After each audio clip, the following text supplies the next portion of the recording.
Welcome back to Nasdaq Trade Talks. I'm your host, Jill Malandrino, Global Markets Reporter at Nasdaq. We've been coming to you live from Inside ETFs in Hollywood, Florida, and helping me round out coverage for Monday is John Jacobs. He is the chairman of the board with Alarian and also Nasdaq alumni, and we are going to focus on the rise in specialty indexes.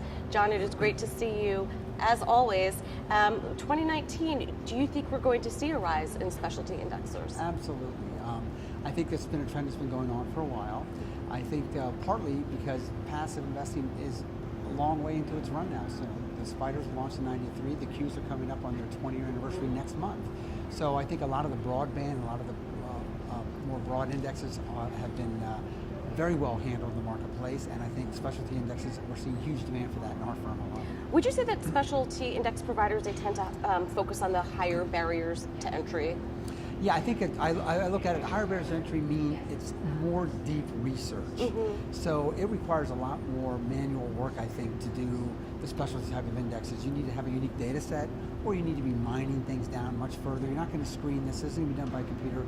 There's a lot of intellectual labor that goes into specialty indexes.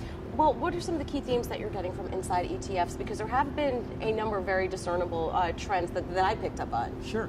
So we're seeing, naturally, because we're an energy and infrastructure indexer, with midstream pipelines and the MLPs and energy and infrastructure, we're hearing a lot of that, different versions of that. There's been a lot of noise in the space.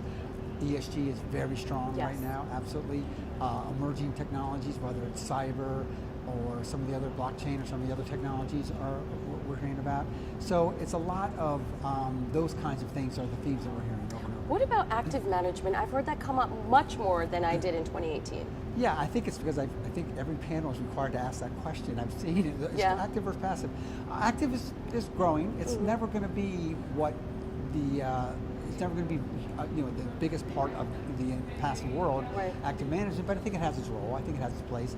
But I think as you develop better and better tools to develop really good strategies in specialty indexes, then I think you're achieving a lot of what the active managers are trying to do anyway, and you can put into a strategy and therefore into an index. All right, well, I mean, look, the Qs are going to be 20 this March.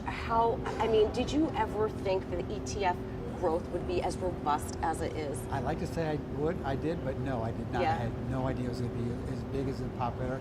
I mean, Nasdaq had 7 indexes 20 years ago, and they've got 50,000 today. It's a tremendous story, and there's a lot of positives about that. It's Nasdaq, it's the Nasdaq companies, and it's the growth of indexing. So I think Nasdaq caught the right time. All right, and that's a great way to end our first day of coverage. John, thank you so much for joining us.